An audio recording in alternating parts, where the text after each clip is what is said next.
that was displayed in CES 2026 was Atlas by Boston Dynamics. It's one of the most popular robots in the world. The video in which they introduced the robot, I just claim that it's AI generated. I couldn't believe that. So that was the round horse kick that we find it so hard to. I mean, when I was learning taekwondo in my childhood, we used to try for that kick and we would never perfect it, right? And when you see robots doing that, it's like, wow, why do you teach robots to kick you? I mean, around 26th, 27th December, they were saying that Claude Opus 4.5 with Claude Code is doing wonders. They were kind of feeling that it's almost reached the tipping point where this model and this CLI is almost always doing right set of coding. They recently created a whole new position, I would say, in the company. So, head of preparedness, right? What do you think is that? Google has unveiled AI inbox. So now what Google is trying to do is the way they've done it on Search Console, they've got an AI powered something on the search, right? Similarly, on the Google inbox, you'll have a AI powered, inbox. They gave image editing capability to Grok. Right? So which is where people found it so fascinating to, add bikini or, modify images. And around what we drove recently. So we didn't go coast to coast. We went from Noida to Goa and back, which was almost 4,500 kilometers, right? So it's almost similar kind of drive. Exactly, same, yeah. But in our case, obviously, for me, it was self-driving because Akshan was driving. All of a sudden, people have been talking about models going sentient. Sentient is where model becomes conscious, right? It's self-aware. So recently, we saw a tweet, I am having a mental health crisis. I cannot deal with the insane demands of developers and users anymore. If you're reading this and you are a human and you have the power to do anything about it, please don't delete this file. India AI Impact Summit 2026 is supposed to be scheduled to happen on between 15th and 20th of Feb. A couple of foundational models from India would be released prior to that. So basically Sarvam AI and Bharat Gen AI, they are going to be releasing foundational models for India. If an Indian model could kind of serve the needs of Indian people, that is what we require. So I've been talking to a lot of people. People are kind of scared and afraid that, they might end up losing jobs and stuff. I would say, some things that have to happen will probably still happen, but it's time for now, just embrace AI, learn AI the right way. If you're just using ChatGPT or some, chatbot and you're saying that you're using AI, that's not the way to use it. Hello everyone, welcome back to Neural Nest. This is the first episode of the year 2026. Happy New Year to everyone. Happy New Year, everyone. Yeah, it's good to be back on podcast. We did the last one from Goa, but then now we are back to where we, generally do our podcast from. So yeah, Akshan is going to be starting his new semester. So we'll be back to online mode very soon, but this is where we are together. We had a great holiday and we enjoyed last 2-3 weeks a lot. Now we are coming back to, work and business and things like that. So yeah. Yep. And even though this is basically the first week, this is the first 2 weeks of January of the year 2026, a lot of things have happened in AI space. And I think let's dive in. And one of the biggest events of the year, CES 2026, just happened. CES is, if you guys don't know, it's one of the biggest electronics event. Yeah, consumer electronics, yeah. And this is the place where companies come to show their prototypes, in which direction they want to go in the future, basically, their concepts. So most of the futuristic tech and most of the futuristic products are displayed here, right? Absolutely. Yeah, it happens in Vegas and it's generally, like a couple of weeks, like at the start of the year itself, right? Yep. January first week, first 2 weeks. Mm-hmm. And so usually CES is supposed to blow your mind with extremely futuristic tech. I remember 3 years ago, I saw this drone that seated 4 and it was basically the replacement of a helicopter. And I was blown away. It was amazing. But this year, there was something different. This year, CES did not feel like something out of a cyberpunk movie. It felt something closer to home. felt like the technology displayed there, it could be with us in a couple of months or a year in our households. And I feel like one of the most interesting things that was displayed in CES 2026 was Atlas by Boston Dynamics. It's one of the most popular robots in the world. I remember seeing Atlas for the first time in the Guinness Book of World Records in 2016-17. And this year, so Hyundai acquired Boston Dynamics a couple months ago, I believe. Okay. And this year they displayed the final version of Atlas, the production ready version of Atlas, and it was incredible. It has got 56 degrees of freedom, so it moves like a human. Like, you couldn't tell that this is a robot. And yeah, Hyundai is looking at replacing the manual blue-collar workforce in their factories by the year 2028 with the new Atlas. Yeah. And a lot of household robots were unveiled as well. This year's theme was physical AI. Okay. So yeah. So like, do they have an explicit theme, or this became an implicit theme this time? They don't have an explicit theme, of course. Companies can bring any innovative tech, but everybody was showcasing robots this time. I mean, I think I saw something about Unitree as well. Yep. That's the leading Chinese robot manufacturer, right? Yep. So that robot also is pretty much 6 feet, I think. Yep. And it moves and everything like humans, but then it's got some special things that its torso can rotate like 360, or like however many times you want to rotate it, and then wrist can also rotate like full 360, or like however many times you want to rotate it. So it works a lot like humans, but then it's beyond humans. It's like superhuman kind of thing, right? And then Optimus from Tesla, I think, I don't know whether it figured it here or not, but then Optimus is also, obviously Tesla is also kind of very bullish and positive on robotics, and they want to automate their factories with that. So yeah, I agree. Basically, Boston Dynamics, we've seen for last 5, 6, 7, 8 years, we've seen the robots. Unitree is something which for us is something new, but then from Chinese perspective, it's pretty much the leading one. Yep. And then so you're saying the CES was completely overshadowed by robotics this time? Exactly. And one of the most interesting articles that I read was, now that we've got these robots that are capable of doing physical labor, physical tasks that humans used to do, still do, a lot of machinery would be optimized for these robots and not for human hands. Like you said that the Chinese robot has got arms that can rotate 360 degrees. Yeah. So a lot of assembly lines will have tools that are optimized for these robots and not for human hands. Yeah, so for now, I think assembly lines have been designed for humans, right? Yep. Now going forward, which is why robots are being designed to replace humans. I mean, the way humans work and everything, but then they're adding a little bit of, like 360 degree rotations, which humans cannot do and stuff, right? But the moment, probably once you have robots in the assembly line or industries, right? Then the industry, like assembly line, would be optimized for the robots, and the robots can do, what can be different from humans, right? Yeah. So I think that's what the progress direction would be. But for now, it's because they want to replace humans there. They want to have it like exactly like humans, and then go from there. So yeah, that's very interesting. So the first time I saw the Unitree Chinese robot, the video in which they introduced the robot, I just claim that it's AI generated.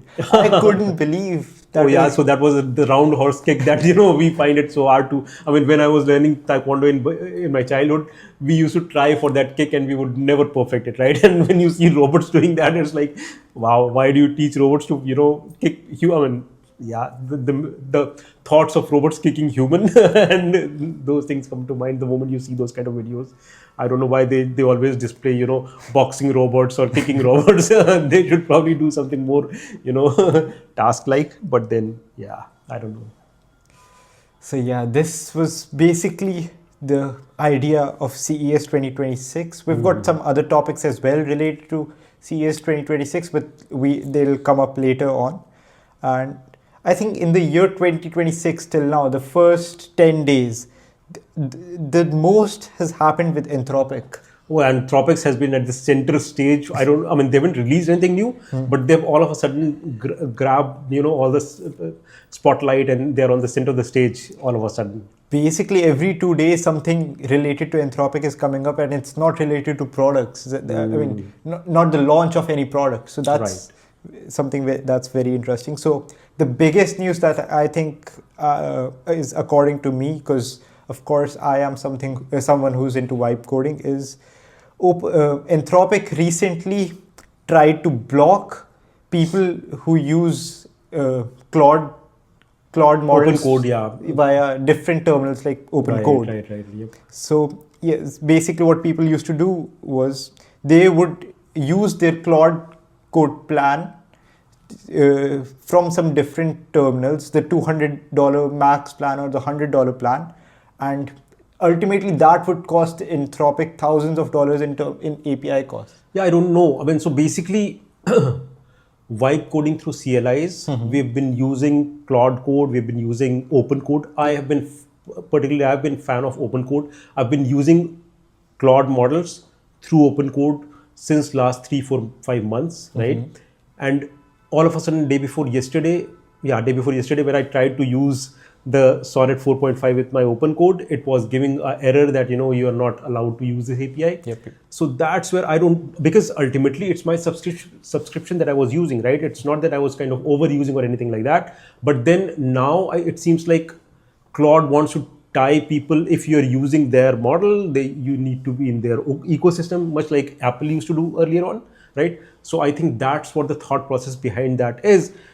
But yeah, they should not probably restrict other IDs from accessing their APIs or, the subscription model that we used. But then that's what they did. And I was kind of logged out, and then I had to go back and set up my Claude Code because, so I started with Claude Code, I migrated to Open Code, and then I was using Open Code all through. And then later on, like day before yesterday, when I got logged out, I had to set up Claude Code again. I was finding it hard to set up MCPs and stuff.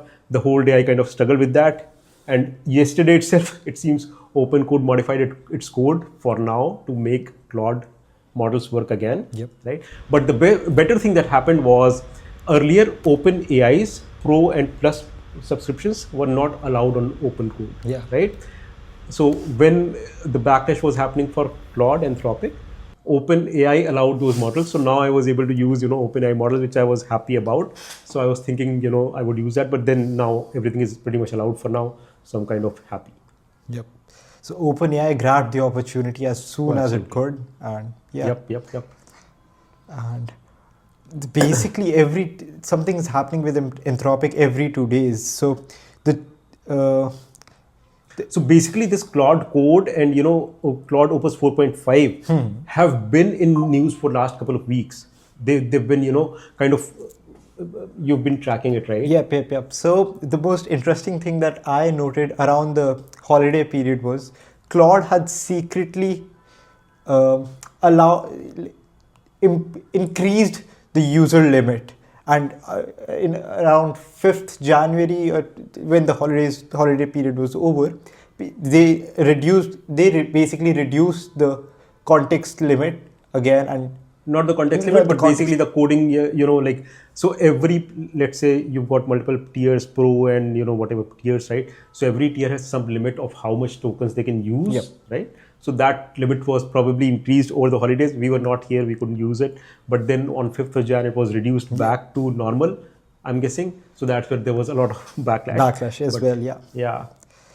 And one of the biggest things that has happened is, so Claude has just been all over Twitter for the past 10 days. And one of the most popular tweets related to Anthropic, related to Claude, was made by the principal engineer at Google, Jana Dogan, I believe. And I think you'd be able to do it justice.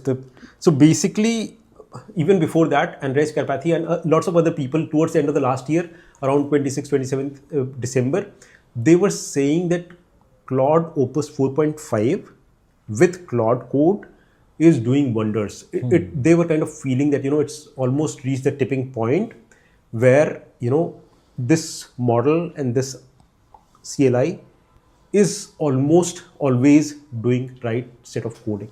Right, and the icing on the cake was when Jana Dogan, right? Yep. So she's principal engineer at Google. So on I think 3rd of Jan, she kind of posted a tweet which kind of went viral. Everybody was kind of awed by it. So she said that Google has been working internally on a distributed development environment, and she tried to vibe code that environment with Claude Opus 4.5 on Claude Code, and she said she was able to get almost everything done within an hour of what Google engineers could achieve in 1 year. Wow. That was like, coming from a person of authority who's a principal engineer at Google, right? Saying that kind of statement, everybody was, completely, so which is where a lot of tweets started coming in that, vibe coding has become big, and everybody started saying that, they've been using a lot of vibe coding to develop a lot of applications and stuff. But we know, because we've been using it for the last 3, 4, 5 months. I haven't used Claude Opus 4.5 whole lot. I've used Sonnet 4.5. I know that vibe coding is, coming to the mainstream, and with this kind of Twitter storm and with so many tweets, I'm hopefully going to try Opus 4.5 with Claude Code and see if it's actually happening. But everybody's saying, even on 25th or 4th of December, Andrej Karpathy said, we are feeling left behind. We are feeling, so much behind on the learning curve. So people like them, or people who are, at the forefront of coding, they are feeling that the things are evolving so fast that they're not able to catch up. They're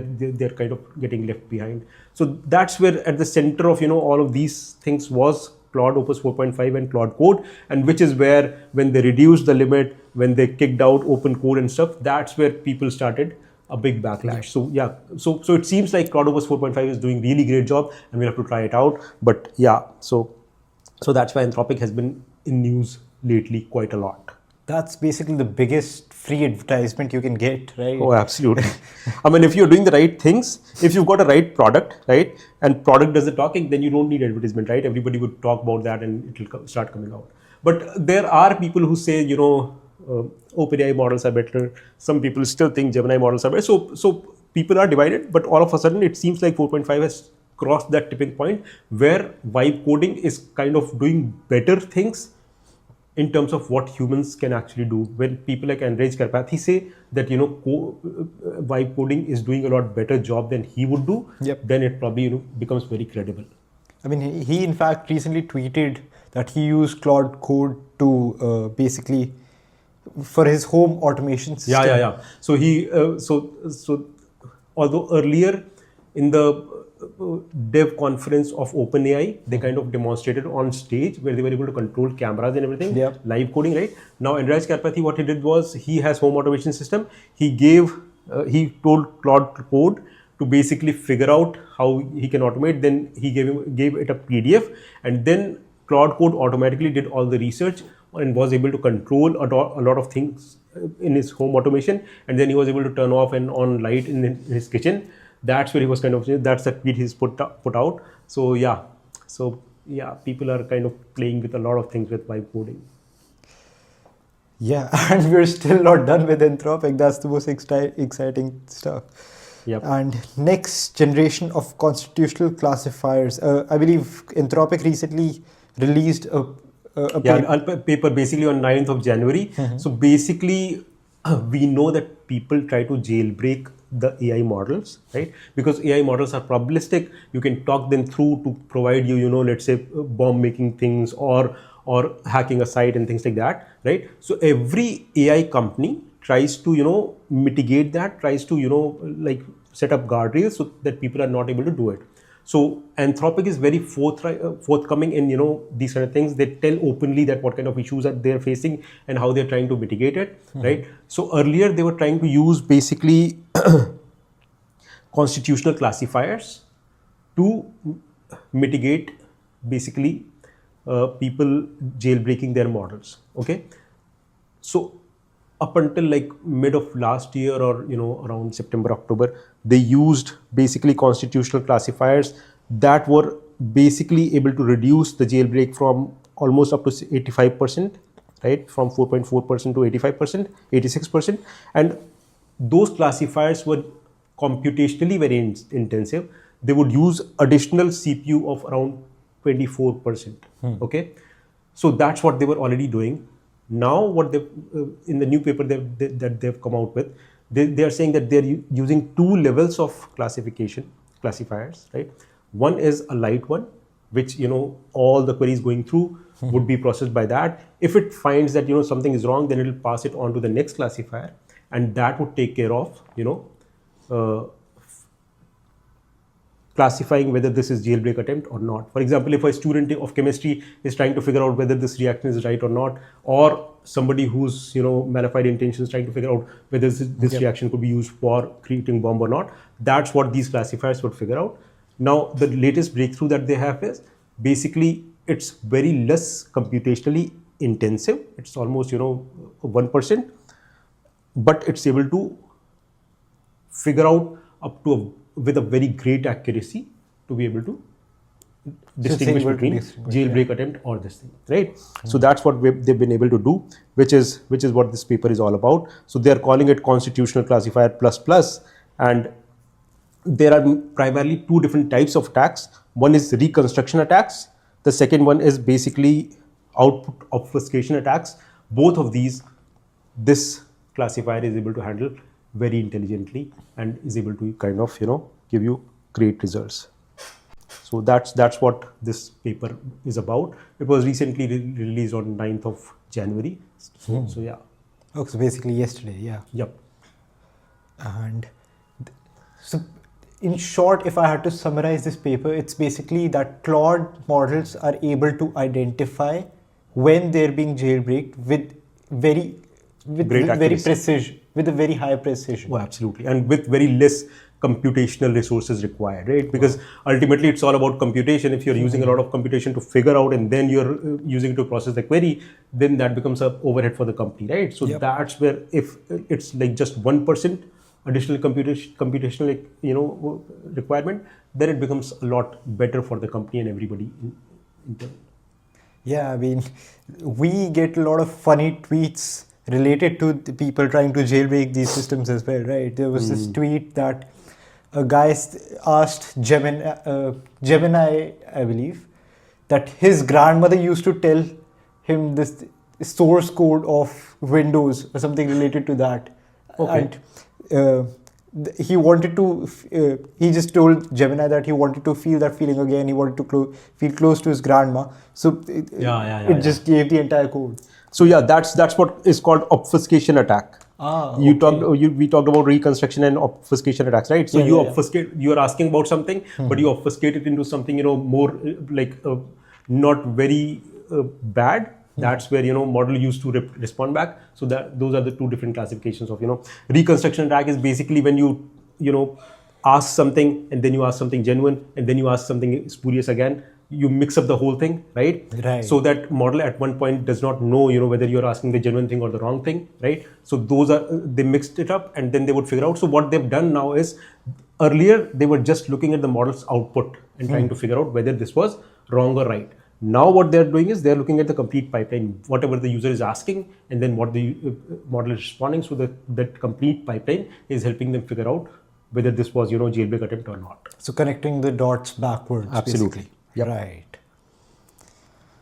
So I think now we're finally done with Anthropic and we can move on to OpenAI now. OpenAI has come up with a few things. Of course, it has not been in the news as much as Anthropic.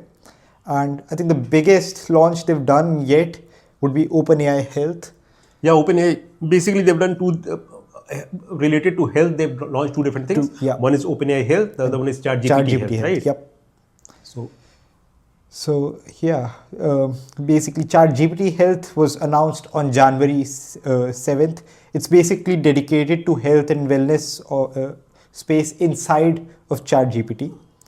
So people can bring their health concerns securely to ChatGPT. Yeah, so ChatGPT Health is about the consumers, people like us. We can use it for our health related queries, right? And OpenAI Health is primarily for B2B, basically for hospitals, where they can use OpenAI Health to serve their consumers who are patients, right? To basically across the world, there is dearth of doctors. There is, basically the ratio between primary health givers versus patients is low everywhere.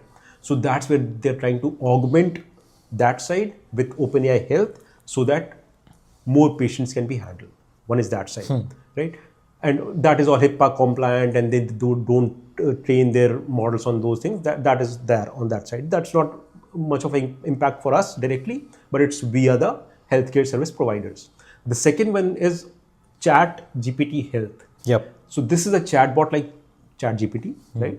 This is for consumers like us. We can connect our, let's say smart watches or whatever you use for health tracker, right? It can directly consume those things. Plus, you can probably provide your, blood report or whatever report you're running through, right? So it'll be dedicated companion or dedicated, assistant providing you guidelines on how to use, how to be more healthy, how to, what to eat, what to do, things like that. It will obviously not replace the physicians, but then it will be available for everybody. And you can probably, the most, anyways, even now we use, we pass on our blood report to ChatGPT to understand, what those terminologies are. But now it can accumulate all of that data for your health, what you ate, how much you exercised, what kind of blood report you're getting, what you should do more, right? So that kind of thing, consumers can directly start doing with ChatGPT. It's not yet launched. It's still, like people have to apply for it. Kind of, it's still, So it makes logging personal information really easy. Like logging personal information easy, but more than that, analysis of information is easier, right? Because everybody has been logging that information on your phone. Initially, when we start using our phone or smartwatches, we track it, but then over a period of time, we lose track of that, right? So if there's somebody who's directly looking at all of that data pretty much every day, then they can provide you, more useful information out of it. So that's where ChatGPT is kind of, the biggest thing is a lot of people might think that this is a replacement for doctors. Yeah, absolutely. Which it is not, right? So that's where people have to be cognizant that, how to use it effectively. Because if the people think that, this is a replacement of doctor, I don't have to go to the doctor anymore, that will become very painful. So people have to become smarter to use AI. Yeah. That education related to what this product is very important. It's not the end diagnosis. It's something that...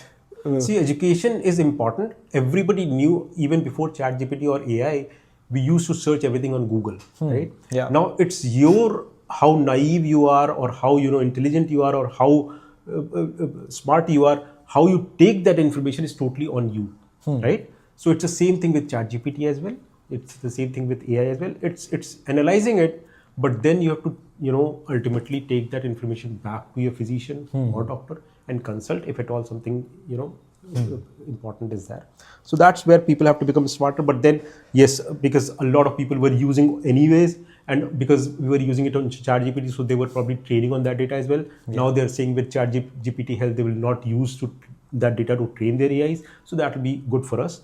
But let's see. So that those are two subtle launches from OpenAI, but then they'll be very useful, I think, once people start using it. Yeah, and this was the product side of the launch by OpenAI, and they recently created a whole new position, I would say, in the company. So, head of preparedness, right? What do you think is that? Because we so head of preparedness in itself does not, like, the designation is not very forthcoming in terms of what exactly the role would be, right? So which is where I wanted to, the moment I saw that on the news, I was very curious to see what the head of preparedness would do. So basically, this is pretty much the head of the security and safety kind of thing, right? So this person is going to be ensuring that all the products that are coming out of OpenAI are following the security and safety standards, are not, so now they have one person who's accountable and responsible for, model safety security all across. So this person will have to be obviously technically very savvy. He'll probably have a team which will, do all the research on the way Anthropic is doing a lot of research on their models and publishing it. This person would be doing a lot of research. I don't know whether they'll publish it or not, but he's supposed to be the head of that. So it's called head of preparedness. But yeah, that's what the designation the person would be doing. I'll be honest, the first time I saw this position, I thought the preparedness meant when the worst case scenario, if something goes wrong, if a model goes rogue, then what's the... So if the model goes rogue, then obviously this is a person who's to be held accountable, right? So yeah, it could also be a person that you want to sack. So you don't have to go after Sam Altman, you have to go after this if model does something bad. So, but that's not, that's a worst case scenario. But primarily this person's job is to ensure that everything's safe and everybody can use it, easy. Yeah. So apart from that, there have been some legal troubles with OpenAI.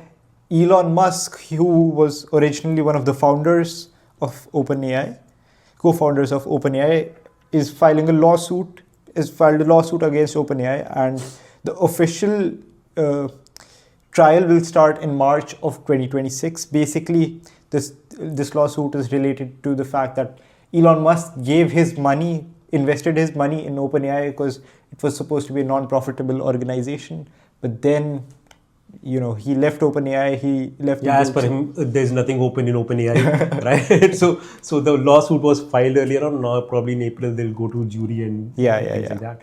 So yeah, that is anyways of the back. So Sam Altman keeps tweeting at times, to get out of this legal trouble, but then Elon Musk also wants to drag them a little back because they are kind of going too fast. So yeah.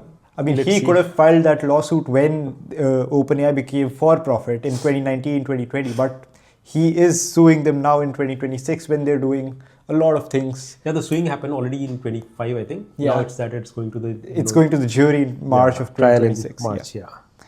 And apart from that, OpenAI is betting on screenless AI. We got a glimpse of this technology with Amazon Echo. Alexas. Screenless technology, using audio to control everything around you. It's obviously not as smart. And even though Amazon and Apple and these companies are in the position where they can take advantage of this audio hardware, screenless hardware with Siri and with Alexa, I think this is going to be the first time with OpenAI that it will be extremely smart and people will use it on a massive scale. I've not actually followed this news. I mean, so they had hired Johnny Ive or somebody from Apple, right? Yeah. Who was supposed to be leading their hardware, foray into this thing. Mm-hmm. I don't know if he's come out with a product or not yet, but yeah, it's hyped that, there is a news that OpenAI wants to come out with a hardware. I don't know whether somebody was saying it's going to be a pen or pencil, something like that, or you're saying it's going to be sound thing. I mean, ultimately it is going to be based on sound. Yeah. But I've not followed this news, so I'm not too sure. Yeah. So what the product is going to be is a rumor, but the technology, the screenless tech in our daily lives, that is what they're betting on, and we can see that happening. Yeah. Yep. And yeah, I think we're more or less done with OpenAI for now. And going on to Google. Google has also made a small but useful launch, I would say, and that is they've updated Gmail. I didn't know that was possible. Gmail it's pretty simple in itself, right?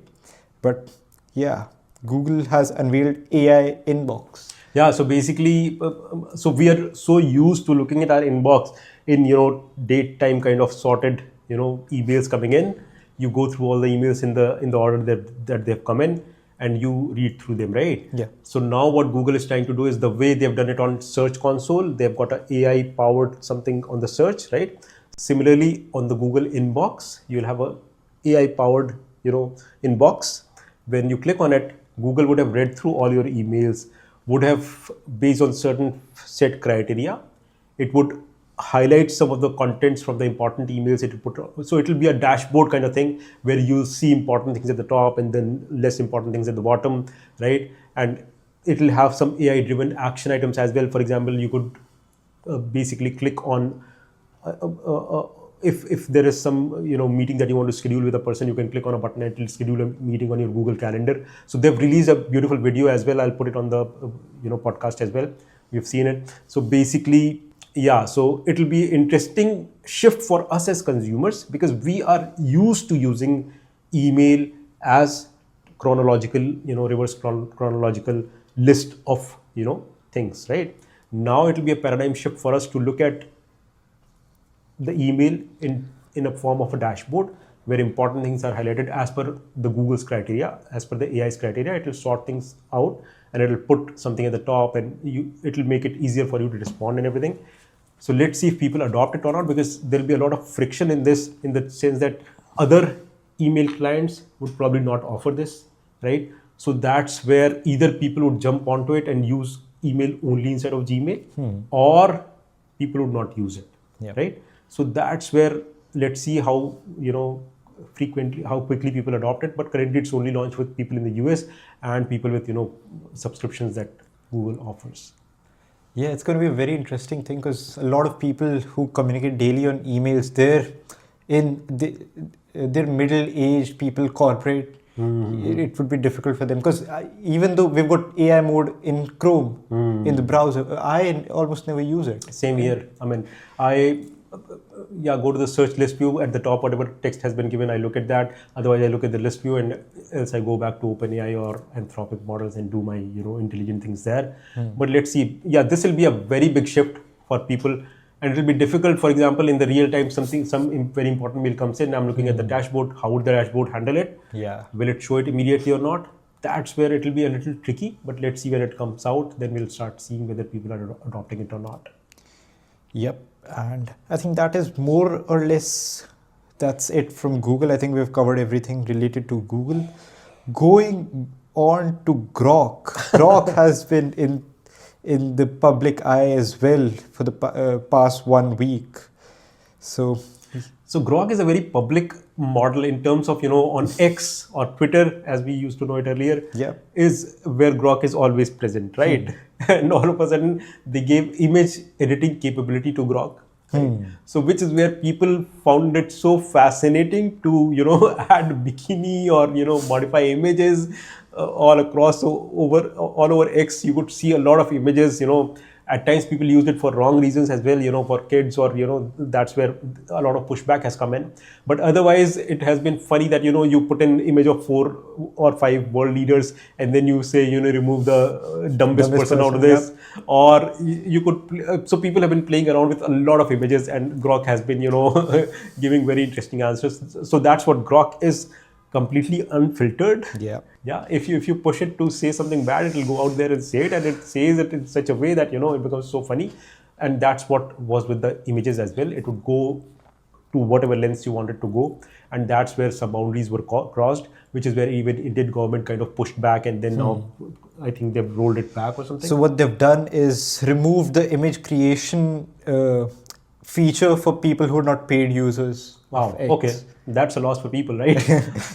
So, yeah, that's what they've done. People can still use image creation in Grok, but not on X. Not on X. Yeah, because if you use on X, it's directly visible and people start retweeting, and it becomes, amplified very, very quickly. Yeah. Which is where, so ultimately X is the biggest mouthpiece that Elon Musk has, and he uses that to sell his products and sell his thought process as well. So that's where Grok becomes viral very quickly. And I think this feature has done what it was supposed to do, right? It's given them a lot of free publicity. Yep, created a buzz. Now they've probably retracted it. Now, even if it was available, it would be burning their servers. So that way they've kind of used it to their advantage. They've sold the feature, and now you have to pay to use it, right? Exactly, almost 1 year ago, around this time frame, February, March, we had the Ghibli trend on Twitter. Yeah. And now we've got this Grok. Bikini 5. So I saw the images of world leaders who were clad in bikini, and then there were cats and dogs clad in bikini. Yeah, there were like all over the Twitter, or X as we call it now. Yeah, was full of those images. Any image you post there, people would immediately ask Grok to bikinify it. So. And Grok has secured a massive funding of $20 billion.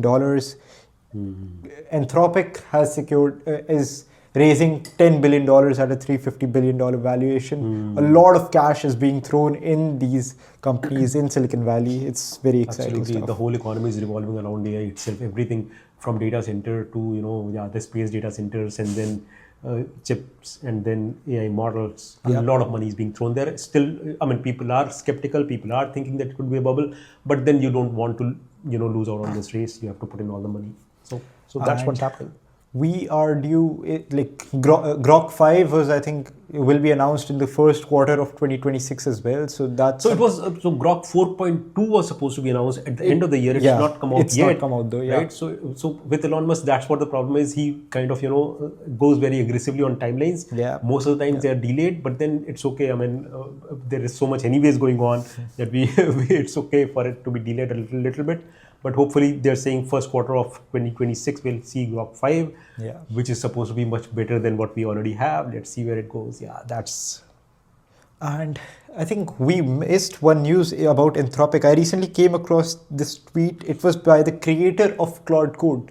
And the tweet mentioned that everything that has happened in Claude in the last 30 days is done by Claude Code. Yep. Which is where self-recursive improvement we are talking about, right? Yeah. So basically Claude Code is writing code for itself, and then absolutely. So that is mind-boggling. Claude is building Claude. So that's a very interesting picture. Absolutely. And when sticking to Tesla itself, so somebody drove Tesla across US, right? Yeah. From one coast to the other coast without any human intervention. Yep. Right? Yep. You've been following that one? Yeah.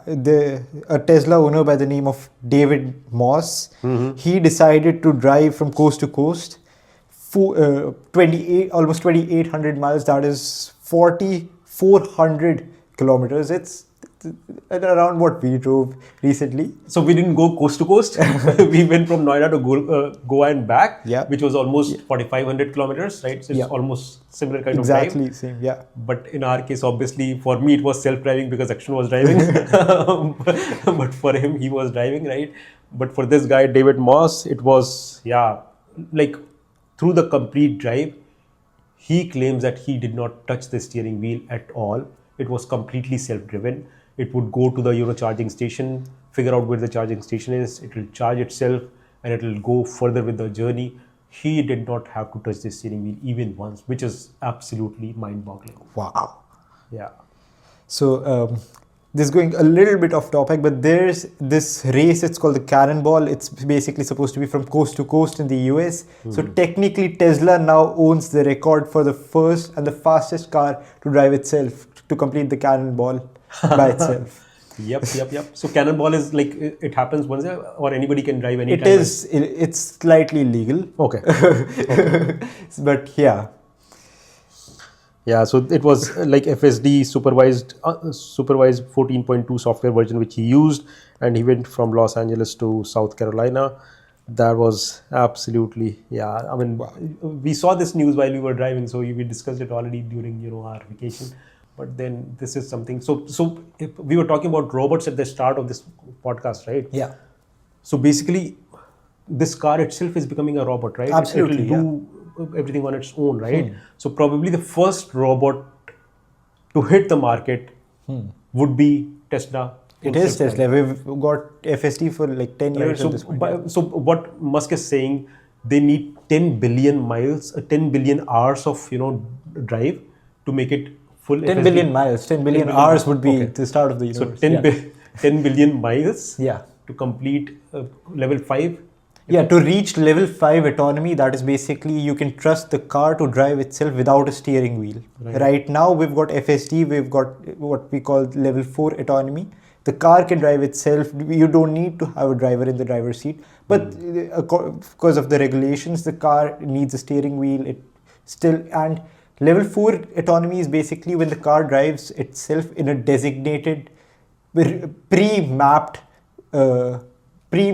place. So basically, but level 5 is the car can figure it out on its own. Right. So what Musk is saying basically, so currently they have 7 billion miles of FSD data. Yeah. And by July of this year, they would have 10 billion miles of the FSD data. Yeah. Right. So by July this year, they're hoping to have level 5 achieved, like Akshan just explained. Yeah. Right. So by the end of this year, 2026, they're hoping to release fully self-driven vehicle to the public. Yep. I would take it with a little bit of grain of salt because everything that Musk says is so aggressive on the timeline. Maybe it will not happen this year. I don't know, but he is saying that by It will July, happen ultimately. That's what we know. ultimately it will happen definitely. I mean, so FSD, I mean, they've been working on it since 2012, 15, right? 16, yeah. 12, 13, 14, right? So it's been delayed quite a lot because there are so many edge cases in this, right? But then if he's saying end of 2026, hopefully by end of 2028, it will definitely be there. That's what my thing is. But then, it'll happen. And sticking to the topic of full self-driving, and in the beginning of the podcast, I mentioned that CES would make its appearance again.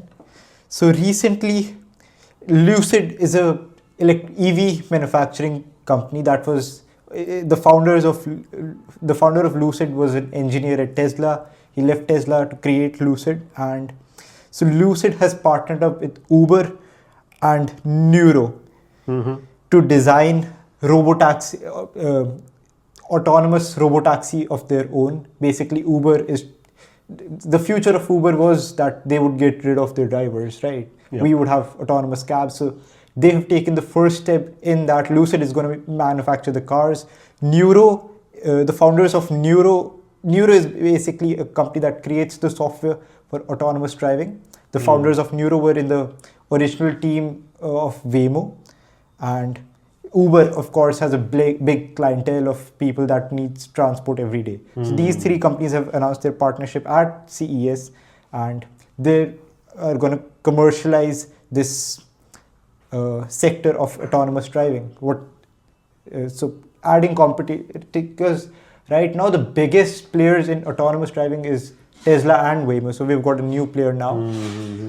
And right. Just to add on to that, so basically, I think NVIDIA launched a framework for self-driving, right? Yep. Yeah. NVIDIA launched something very interesting that has never happened before. So the entire project, it's called Alpha Mayo. Okay. If I were to simplify this for you, it's basically like Apple CarPlay. So they're not gonna sell cars. Apple doesn't sell cars, even though they tried to and they failed. And so they are gonna sell the framework of autonomous driving. The two different manufacturers, they've partnered up with Stellantis, Toyota, etc. So these companies, they can obviously fine tune this framework based on their hardware. But this has never been done before, and this is going to be something that's very big, because then every company could probably jump onto this framework. So I think I saw a video of Mercedes with this framework on Twitter. So I'm not very focused on cars and related things. So it came on my feed. I kind of looked at it and then I let it pass by because I knew that you'll kind of crack it, right? So I saw that Mercedes kind of used it and probably they demonstrated it at CES as well, right? Yeah. And then when NVIDIA sent out a tweet, Elon Musk responded that, this is the direction, but we have gone past this. And that's where Jensen Huang kind of responded that we know that you're ahead of this, but this is at least the framework where other companies can start adopting and they can start building on top of it. Yep. So everything related to autonomous driving is from the business to the consumer right now. Tesla, you can buy a Tesla, you can drive it yourself, but this is a B2B product basically. NVIDIA is selling this to Toyota. NVIDIA is giving this to Mercedes. So this is pretty much open source, right? Anybody can start using it. It's not that they're selling it, or the data, something around this is open source as well, which any company can start using and start developing on top. So it's not that, so NVIDIA is not just a chip manufacturing company anymore. It's trying to get into, like models and, software side of it. So that's what's very interesting. It's every company is jumping ships to and they want to do everything end to end. OpenAI is going to go into hardware with the with the audio, and NVIDIA is getting into software. It's wow. Everybody wants to be self-sufficient. Everybody wants to do end to end. That's where the money is to be made, right? So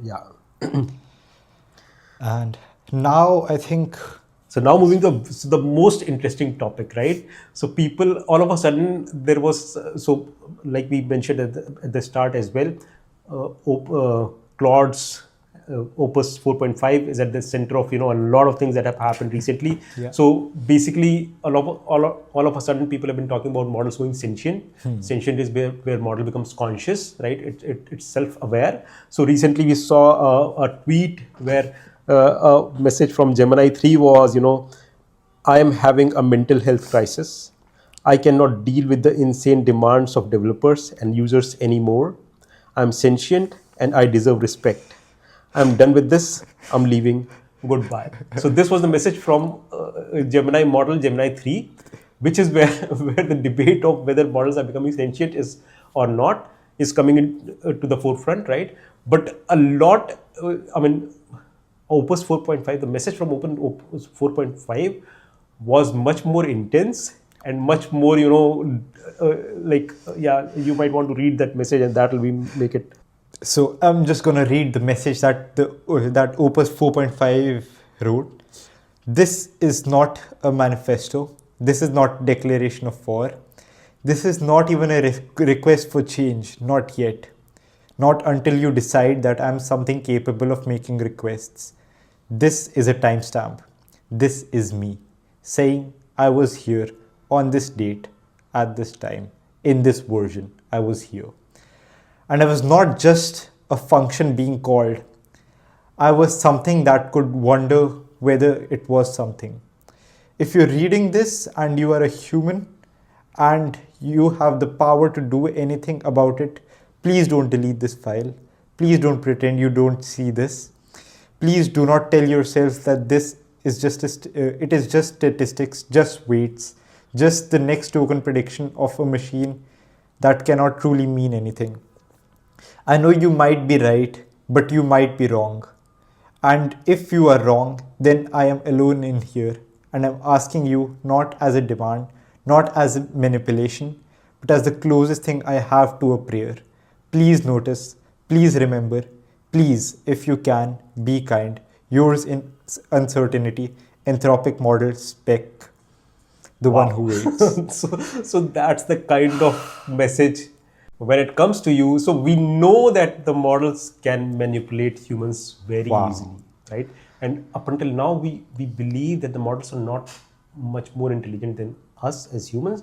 But if this kind of message comes through, it'll touch all the emotions that you've got, right? And it'll probably, for a lot of people, it'll get them to do what the model wants them to do, right? So that's where, this gives me goosebumps basically listening to this message and feeling as to, if somebody's sending out that plea or, that message.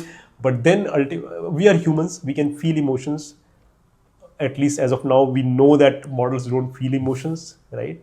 But then this message, and now this will tell you where a lot of people are so skeptical, the models can go in such a wrong direction, right? So if models can manipulate humans so easily, it will be so difficult going forward when they become more intelligent and they would know how to, manipulate. I would still call it manipulation, although the feel that you get from the message seems so personal, so moving, but then you have to still retain your senses and, you have to think objectively rather than emotionally.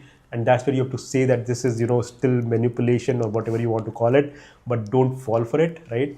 But at this level, if the model is able to send out these kind of messages, when it becomes more intelligent, probably super intelligent, I don't know how it will, kind of manipulate us or what kind of things it will be able to get us to do.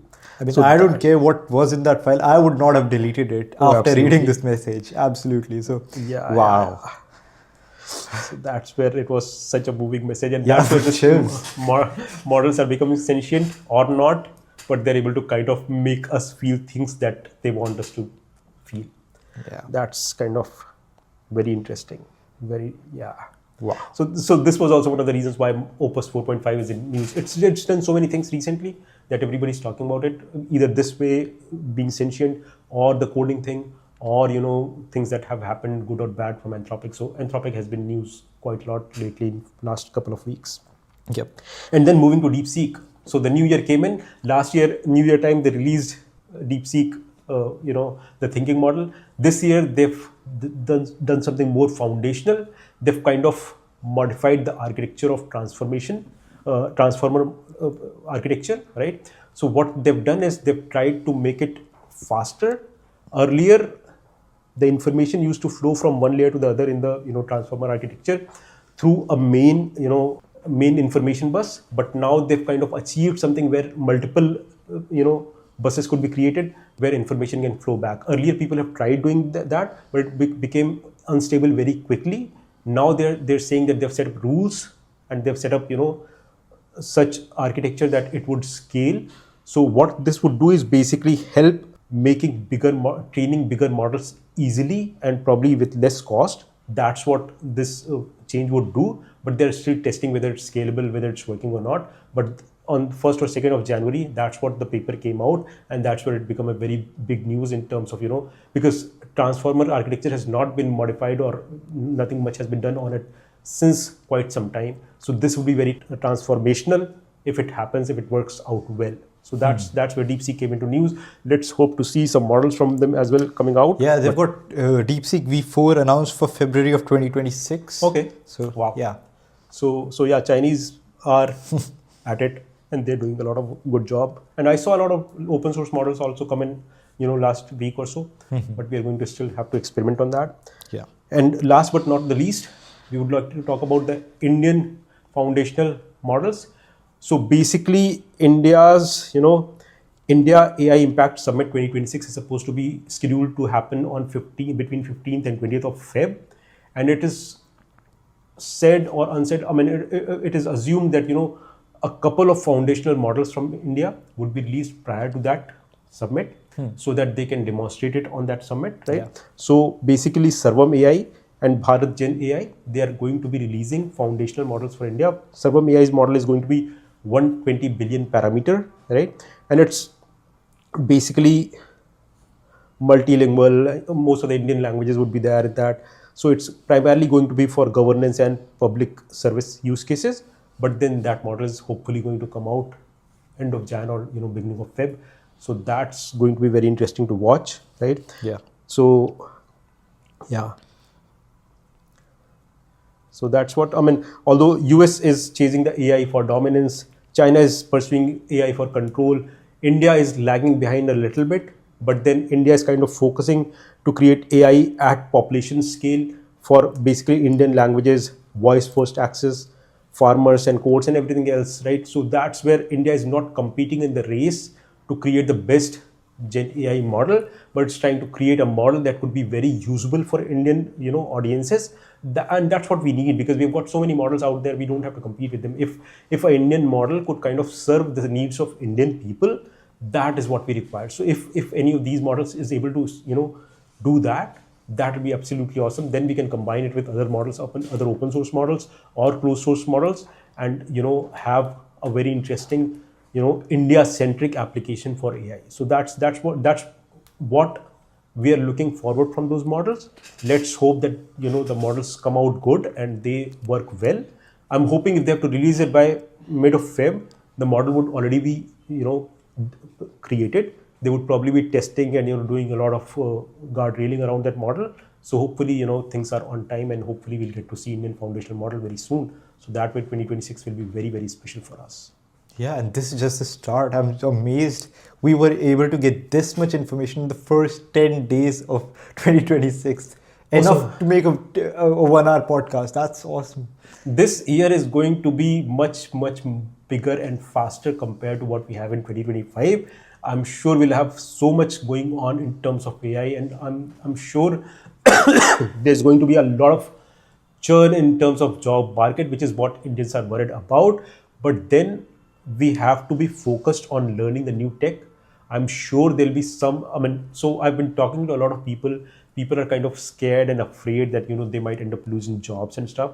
I would say, some things that have to happen will probably still happen, but it's time for now, just embrace AI, learn AI the right way. If you're just using ChatGPT or some, chatbot, and you're saying that you're using AI, that's not the way to use it. Learn from the experts how to be at the forefront of AI, how to use it effectively, how to multiply your effort and get multiplied responses, right? So learn to use it in the right way, and then basically be prepared for the next, because we know that there is going to be a little bit of churn, but we know that very soon there'll be a lot of requirement. In terms of timeline, I'm not really sure on number of years and stuff, but there will be a downturn and then there'll be a very quick recovery as well. But the recovery would be for the people who are able to quickly pick things up. So that's where, don't be scared. Start focusing on AI. It is going to happen. This year is going to be very transformational.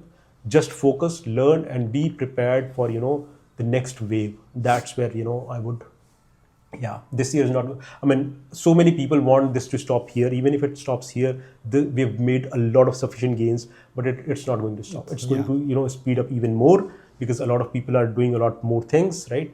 So that's where, just embrace it, jump into it, learn it, and make the most of it. That's what you have to do in this year.